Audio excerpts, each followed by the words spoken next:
I was raised to believe that the cardinal sin that any human being could commit was to abuse power, whether it was economic power, political power, or physical power.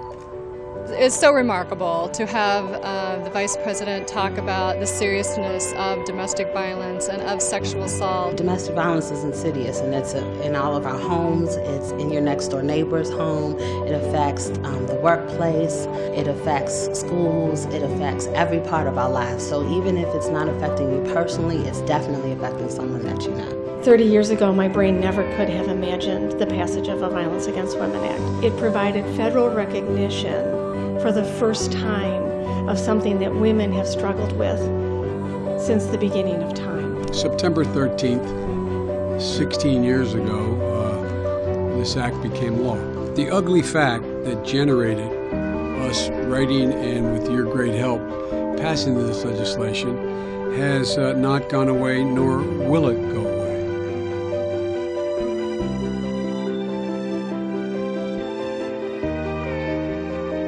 It is something that is affecting everyone.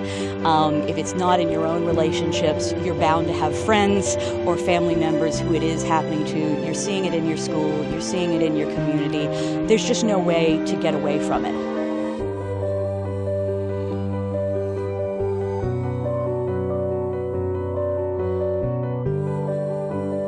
In terms of the lack of knowledge that I had about domestic violence, especially being on campus, you tend to think that things like that don't exist on your university. And through the project, I've come to find that it has, and it is a major problem, simply because people are afraid to speak about it.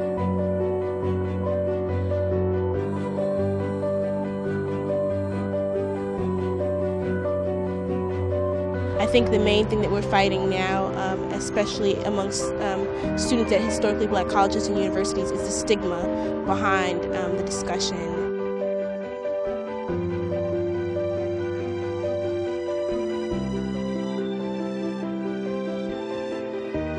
Local programs, local domestic violence and sexual assault programs frequently will talk with young teens, about texting and sexting and all of those kinds of issues, and they find that no matter how young they're going, there are already young women that are facing these situations.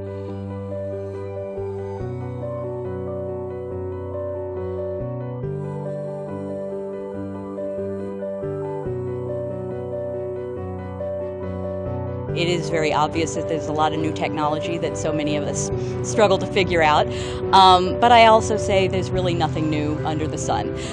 It's the same patterns of abusive behavior. It's just using a new medium to do it. Also talking about personal responsibility, because so much of what we hear from this generation is everything's quick, everything's fast, everything is on the internet, so there's not any interpersonal relationships, and so how you deal with conflict when it comes about, because you're going to have it. It's not something that one person can do alone, and no one has to do this alone. Until we as a society decide that this isn't going to be tolerated anymore and that we need to change our own behaviors, we have to start looking at how to keep children safe, how to keep teens safe, and how to keep adults safe. Because if we don't, we'll continue to see these crimes perpetrated over and over again. We are going to have a whole new awakening in this issue for young women and young men.